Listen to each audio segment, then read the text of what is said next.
तो नमस्कार दोस्तों, मेगर्स में आपका स्वागत है।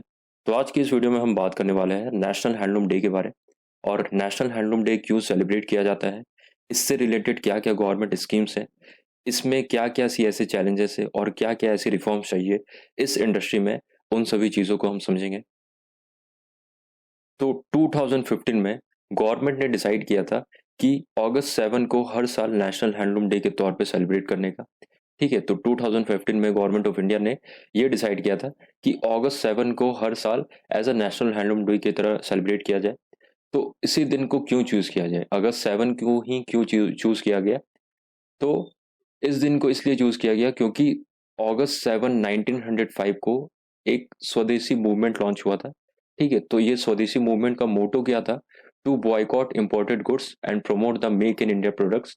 तो जितने भी बाहर से जितने भी प्रोडक्ट्स आ रहे हैं उनको बॉयकॉट करना और जितने भी इंडिया में प्रोडक्ट्स बन रहे हैं उन सभी को प्रमोट करना। तो इस स्वदेशी मूवमेंट का ये मोटो था। तो इसी दिन को याद रखते हुए और इसी डेट को याद रखते हुए अगस्त 7 को नेशनल हैंडलूम डे मनाया जाता है। So about national handloom day 2023। तो नेशनल हैंडलूम डे को पहली बार 2015 में सेलिब्रेट किया गया था। ठीक है, और नेशनल हैंडलूम डे की जो थीम है वो है हैंडलूम्स फॉर सस्टेनेबल फैशन। तो इस थीम का मतलब है कि वैसे हैंडलूम टेक्सटाइल्स या प्रोडक्ट्स बने, मतलब इंडिया में वैसे टाइप के हैंडलूम टेक्सटाइल्स या वैसे टाइप के प्रोडक्ट्स बने जो कि इन्वायरमेंटल फ्रेंडली हो। ठीक है, तो ये थीम इस चीज़ को सिग्निफाई करती है। फिर है कि नेशनल हैंडलूम डे को ध्यान में रखते हुए एक ई पोर्टल भी बनाई गई है जिसका नाम है textile and craft fund of India. और अगर बात की जाए हैंडलूम प्रोडक्ट्स की एक्सपोर्ट की, तो इंडिया को as a second largest handloom products of exporter in the world बोला जाता है। ठीक है, और इंडिया में जितने भी टोटल जीडीपी है, ठीक है, तो उस टोटल जीडीपी की टोटल 2% जो है, 2% कॉन्ट्रीब्यूशन इस इंडस्ट्री से मिलता है। जितने भी गुड्स एंड सर्विसेज प्रोड्यूस हो रहे हैं उसमें से 2% जो कॉन्ट्रीब्यूशन है इस इंडस्ट्री से हमें देखने को मिलता है, इंडिया के टेक्सटाइल और हैंडलूम इंडस्ट्री से। फिर जो है 2020 और 21 के अराउंड क्या हुआ था, 11.4% ऑफ द एक्सपोर्ट्स हुई थी।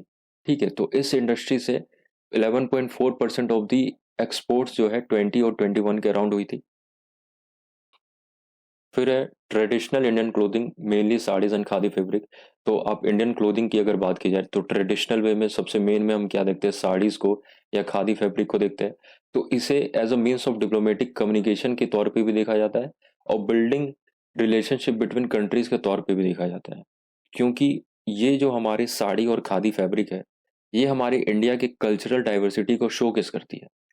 तो और जितने भी ट्रेड एंड एक्सचेंजेस हो रहे हैं उन सभी चीज़ों को प्रमोट भी करती है। तो इसी चलते क्या होता है, इसे as a means of diplomatic communication भी और रिलेशनशिप बिल्ड करने के लिए कंट्रीज के बीच में उस तौर पे भी देखा जाता है। फिर है कि इंडिया के अंदर क्या क्या सी ऐसे मेजर एक्सपोर्ट सेंटर्स है। तो करूर हो गए, पानीपत, वाराणसी एंड कन्नौर जो है, ये सब मेजर एक्सपोर्ट सेंटर्स है। और मेजर इंपोर्टर्स की बात की जाए तो US, UK, Germany, Italy, France, Japan, Saudi Arabia, Australia, Netherlands and UAE, ये सब जितने भी है, ये सब मेजर इंपोर्टर्स है इंडिया के टेक्सटाइल और हैंडलूम इंडस्ट्री के। फिर बात की जाए तो गवर्नमेंट के द्वारा क्या क्या सी ऐसी स्कीम्स है, ठीक है, क्या क्या सी ऐसी स्कीम्स है for promoting India's textile and handloom industry, उसको समझते हैं। तो 2021 में गवर्नमेंट ने पीएम मित्रा स्कीम लॉन्च किया था। फिर 20 में national technical textile mission launch हुआ था।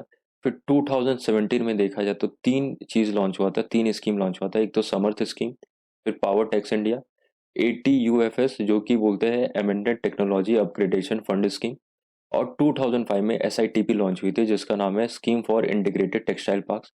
तो ये सभी स्कीम्स है जो गवर्नमेंट के द्वारा लॉन्च हुई है इस इंडस्ट्री को प्रमोट करने के लिए। फिर इस इंडस्ट्री में क्या क्या सी ऐसी वेरियस चैलेंजेस है, उन सभी चैलेंजेस को समझते हैं। तो पहला है unorganised financial support and infrastructure. तो क्योंकि जितने भी लोग या कंपनीज काम करते हैं इस इंडस्ट्री से रिलेटेड तो उनको लिमिटेड एक्सेस टू क्रेडिट मिलती है। मतलब जो क्रेडिट फैसिलिटी प्रोवाइड होती है गवर्नमेंट की तरफ से या बैंकों की तरफ से, जितनी भी क्रेडिट फैसिलिटी प्रोवाइड होती है उसमें लिमिटेड एक्सेस मिलता है। तो जिसके कारण से क्या होता है, जो मॉडर्न इक्विपमेंट अगर वो मान लो खरीदना चाहे या अलग अलग तरह की टेक्नोलॉजी को अपग्रेड करना चाहे तो उन सभी चीज़ों को वो अफोर्ड नहीं कर सकते हैं। ठीक है, तो ये एक कारण हो गया। फिर इसके चलते मतलब क्या होता है, ये जो हमारा जो फाइनेंशियल सपोर्ट है और इंफ्रास्ट्रक्चर है इस इंडस्ट्री का, ये अनऑर्गेनाइज्ड है। फिर है second point, changing consumer preferences and demands. और जितने भी कंज्यूमर्स हैं उनके फैशन को लेके प्रेफरेंसेस और डिमांड्स भी चेंज हो रहे हैं। ठीक है, तो इंडियन टेक्सटाइल और हैंडलूम इंडस्ट्री की बात की जाए तो वो इन सभी डिमांड्स को पूरा नहीं कर पा रहे हैं। सो इसलिए क्या हो रहा है, प्रोडक्ट डाइवर्सिफिकेशन, मतलब कि कंज्यूमर की क्या क्या प्रेफरेंसेस है और क्या क्या सी ऐसी डिमांड्स है, तो उस हिसाब से प्रोडक्ट डाइवर्सिफिकेशन नहीं हो रहा है। और इसमें हमें क्या देखने को मिल रही है, लैक ऑफ प्रोडक्ट डाइवर्सिफिकेशन देखने को मिल रही है। फिर है कि अराउंड जितने भी इसमें जितने वर्कर्स काम कर रहे हैं उसमें से अराउंड 67% ऑफ द वर्कर्स ऐसे हैं जिनको 5,000 पर मंथ से भी कम की सैलरी मिलती है, कम की अर्निंग प्रोवाइड होती है। और नेक्स्ट है अनपेटेंटेड हैंडलूम डिजाइन्स। तो इस इंडस्ट्री में जितने भी डिजाइन्स और प्रोडक्ट्स बनते हैं वो सब अनपेटेंटेड है। मतलब कि इन सभी डिजाइन्स और प्रोडक्ट्स को कोई दूसरी कंपनी या कोई दूसरे बाहर की कंपनीज जो इंटरनेशनल कंपनीज होगी वो भी आसानी से कॉपी करके मार्केट में, या तो इंडियन मार्केट में या वो अपने ही इंडिविजुअल मार्केट में वो सेल कर सकते हैं। ठीक है, तो ये अनपेटेंटेड हैंडलूम डिजाइन का भी एक प्रॉब्लम है। फिर है next problem, free trade regime under WTO. तो डब्ल्यूटीओ के अंदर इतने कम रेस्ट्रिक्शंस है इस इंडस्ट्री को लेके, तो इससे क्या होता है, जो भी बाहर के डिफरेंट नेशंस के जितने भी कंपनीज है या जितने अलग अलग कंट्रीज के जितने भी टेक्सटाइल इंडस्ट्रीज के कंपनी है, वो सब क्या कर रहे हैं, इंडियन मार्केट में इजीली एंटर कर सक रहे हैं। और वो सब क्या कर रहे हैं, यहाँ के जितने भी लोकल बिजनेस हो गए जो कि खादी वाली चीज़ों को मैन्युफैक्चर कर रहे हैं, जो कि यहाँ पे सिल्क साड़ी, कॉटन साड़ी, ये सब चीज़ को मैन्युफैक्चर कर रहे हैं, तो वो सभी लोकल बिजनेस को compete करने में बहुत ही ज़्यादा मुश्किलें आ रही है। ठीक है, तो ये एक तरह का मतलब प्रॉब्लम है, चैलेंज है। नेक्स्ट चैलेंज है कि आउटडेटेड टेक्नोलॉजी एंड मशीनरी। तो इस इंडस्ट्री में जो टेक्नोलॉजी और मशीनरी वाली जो चीज़ है वो क्या हो रही है, आउटडेटेड है। और इसका कारण है क्रेडिट फैसिलिटी और lack of skill development and training. तो क्रेडिट फैसिलिटी और स्किल डेवलपमेंट एंड ट्रेनिंग के कारण क्या हो रहा है, हमारा जो टेक्नोलॉजी है और मशीनरी है वो हम क्या कर रहे हैं, अपडेट नहीं कर पा रहे। बैंकों की तरफ से या गवर्नमेंट की तरफ से हमें लैक ऑफ स्कीम्स या lack of credit facility provide हो रही है। तो इसके कारण हम नई नई टेक्नोलॉजी या मशीनरीज वाली चीज़ें नहीं खरीद पा रही है। तो इसके पीछे भी हम, इसके लिए भी हम क्या है, आउटडेटेड है। तो अभी हमने बात की थी बहुत सारी चैलेंजेस की इस इंडस्ट्री को रिलेटेड। तो इन सभी चैलेंजेस को कैसे रिफॉर्म किया जाए, इन सभी चैलेंजेस को हमारी इंडस्ट्री में कैसे रिफॉर्म किया जाए, उसकी बात करते हैं। तो पहला जो रिफॉर्मेशन है वो होना चाहिए मॉडर्नाइजेशन एंड टेक्नोलॉजी अपग्रेड में। तो हमारी जो जितने भी मशीनरीज है, जितनी भी टेक्नोलॉजीज है, उसको मॉडर्नाइज करना और उसको अपग्रेड करना, ये गवर्नमेंट का काम रहेगा। फिर जो भी स्किल डेवलपमेंट और ट्रेनिंग प्रोवाइड होनी चाहिए वो गवर्नमेंट के थ्रू, जितने भी लोग हैं या जितने भी इंडस्ट्रीज है, जितने भी लोकल बिजनेसेस है, उन सभी को ये skill development and training provide होनी चाहिए इस इंडस्ट्री से रिलेटेड। फिर रही अफोर्डेबल क्रेडिट और फाइनेंशियल सपोर्ट भी प्रोवाइड होना चाहिए गवर्नमेंट के थ्रू। फिर है प्रोडक्ट डाइवर्सिफिकेशन एंड इनोवेशन। तो जिस तरीके से हर एक कंज्यूमर्स के प्रेफरेंसेस और डिमांड चेंज हो रहे हैं, तो उन सभी प्रेफरेंस और डिमांड्स को ध्यान में रखते हुए कंज्यूमर की कंज्यूमर के हिसाब से हमें प्रोडक्ट्स को और भी इनोवेट करना चाहिए और भी प्रोडक्ट को डाइवर्सिफाई करना चाहिए ताकि हम हर कंज्यूमर के प्रेफरेंस और डिमांड पे खड़े हो पाए। नेक्स्ट पॉइंट है मार्केट प्रमोशन एंड ब्रांडिंग। तो इन सभी प्रोडक्ट्स का मार्केट प्रमोशन और ब्रांडिंग भी होना ज़रूरी है।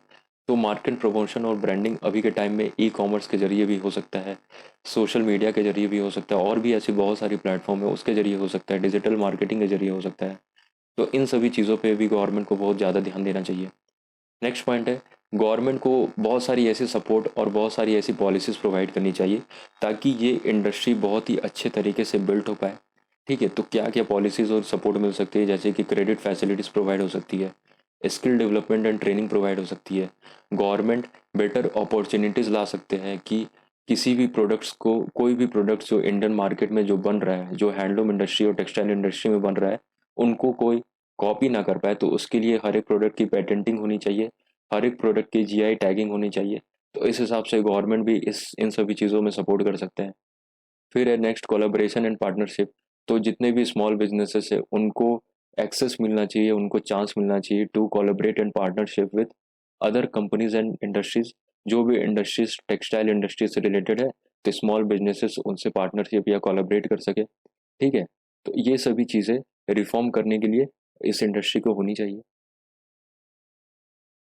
तो आई होप ये वीडियो आपको अच्छा लगा हो, और अगर आपको ये वीडियो अच्छा लगा हो तो आप वीडियो को लाइक कर दो, वीडियो को शेयर करना ना भूलें, चैनल को सब्सक्राइब कर दें और चैनल को भी शेयर करना ना भूलें। और अगर आपको ये वीडियो से रिलेटेड आपको फीडबैक देना है तो आप कमेंट पे भी फीडबैक दे सकते हो अपने। ठीक है, तो मिलते हैं फिर नेक्स्ट वीडियो में। Have a great day, thank you.